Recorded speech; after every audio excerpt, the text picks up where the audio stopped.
Is there any way in the world that we could stop mass shootings in America?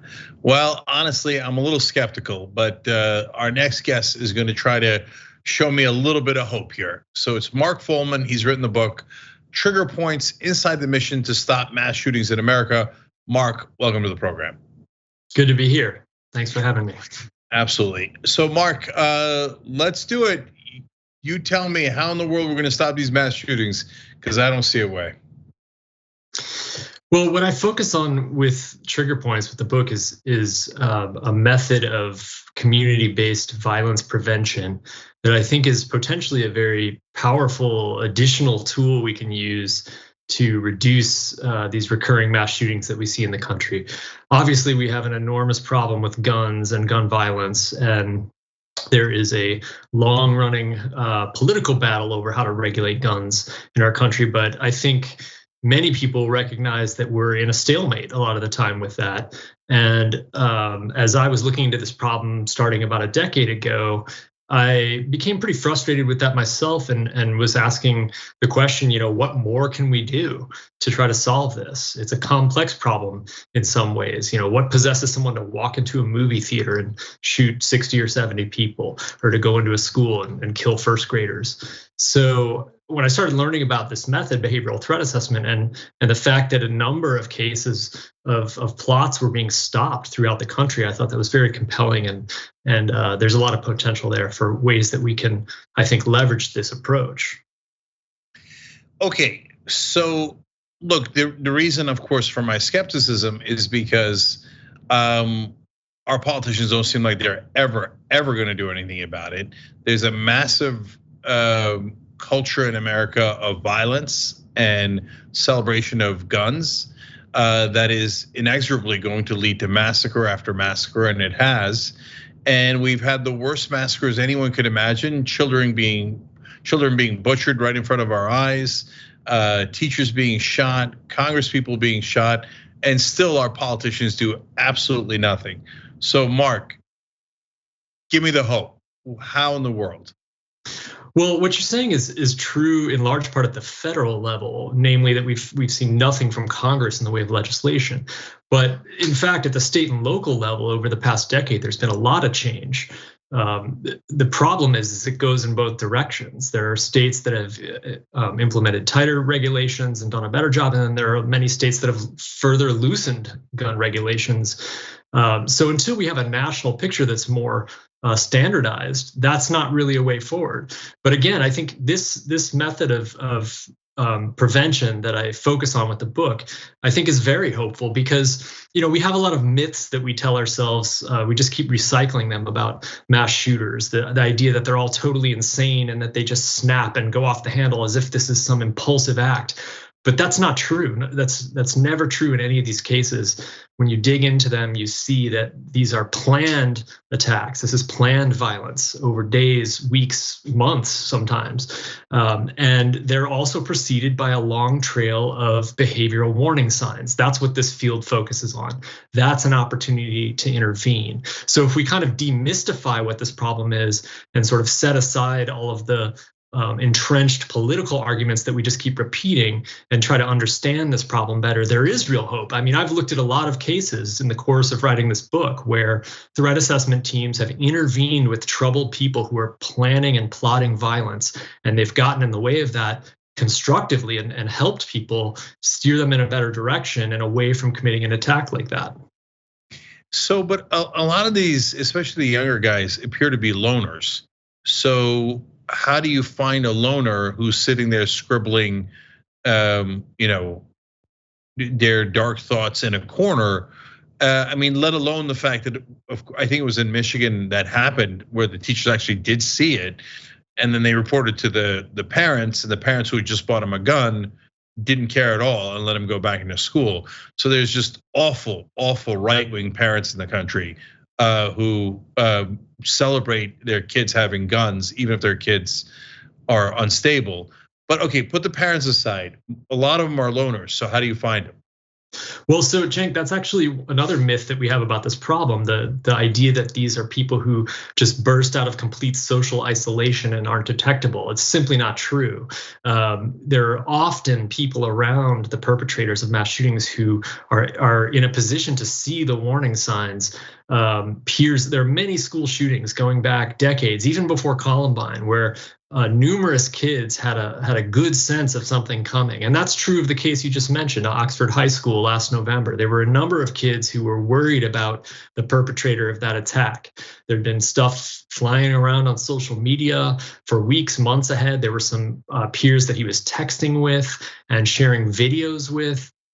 So the question is more about how do we create better awareness of the warning signs and get more of a culture of see something, say something, reporting concerns. So that's how threat assessment cases mostly begin, when somebody's freaked out by a kid drawing violent pictures or saying, hey, I'm gonna bring a gun to school, or saying, hey, don't come to school this Friday because something big's gonna go down. There are many, many cases like that going back in time in the research literature of this work. And so if we understand that better, we have a better chance of getting in the way. The Michigan case is unique in some ways. The situation with the parents there is quite stark. I mean, I've looked at many cases over the years, and that one is about as grim as it gets. So, you're up against it there because the parents aren't helpful. And we don't know the full details of that case yet, which will play out in court, but they appeared to even enable his dangerous trajectory. But then you still have the school system and a potential team in place that could address the threat as well. But Mark, isn't that another problem? And maybe I'm overhyping it and you've studied it, but if Mark Follman goes in and says, hey, that kid's got a troubled history and there's guns in the house, we need to be careful and we should alert the authorities. This is a telltale signs, right? If their parents are right wingers, they're gonna go nuts and they're gonna say, how dare you? We have every right to have a gun. We're not gonna let you Gestapo take away our most cherished possession and our precious child. He's white. I can't believe you would say this, Mark. And so what do you say to that? Well, I understand the point you're making, and politics and families can get in the way and be a real difficult obstacle in these situations. However, whether it's a school or a workplace, a company with, we have many workplace mass shootings in this country too. Institutions, companies, agencies, community organizations have ability to get in the way. They may not be able to go take the gun away from the family, but they can say, you can't be in the school. They can say, we're going to try to get you help. They can try to make a case for potential involuntary mental health hold, depending where you are. I mean, again, we get back to the issue of variation among states. And so we have a patchwork legal system for this too. But there are tools in place already that allow a school system or allow a workplace to deal with a danger. It's not a given that those people can just be around and have access to weapons and wait and see what happens. Yeah, I could see how it would help in some cases, but you're going to run into a lot of resistance because people don't just admit that their kids have trouble. And I keep saying right winger, and I know you want to make it nonpartisan, but it's all right wingers. And if you try to take their guns away, they'll shoot you. They won't even wait for their kid to shoot you. They'll shoot you. And so it's intractable. And then you make the point about the states. What difference does it make? Today, idiot right wingers are saying, oh, there's a Sacramento shooting, but California has tight gun laws. There's no wall between Canada and Nevada and Utah or any other state. Right. And plus, it's absurd. They could just drive in with all the guns in the world.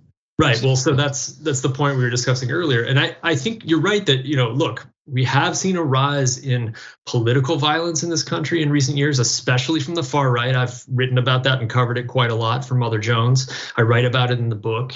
Another thing that I learned, though, that's really interesting through the research that I did on this field is that there are many cases where attempts at intervention are met with positive response. Not all of them, but in many cases, these are people who need help desperately. They're in desperate situations. They may be depressed, suicidal, angry, but they're responsive to constructive intervention. And there are cases like that both in the workplace and in schools that I chronicle in the book. So there is some hope there. It's not going to happen in every case, but you're right. It's a tough problem.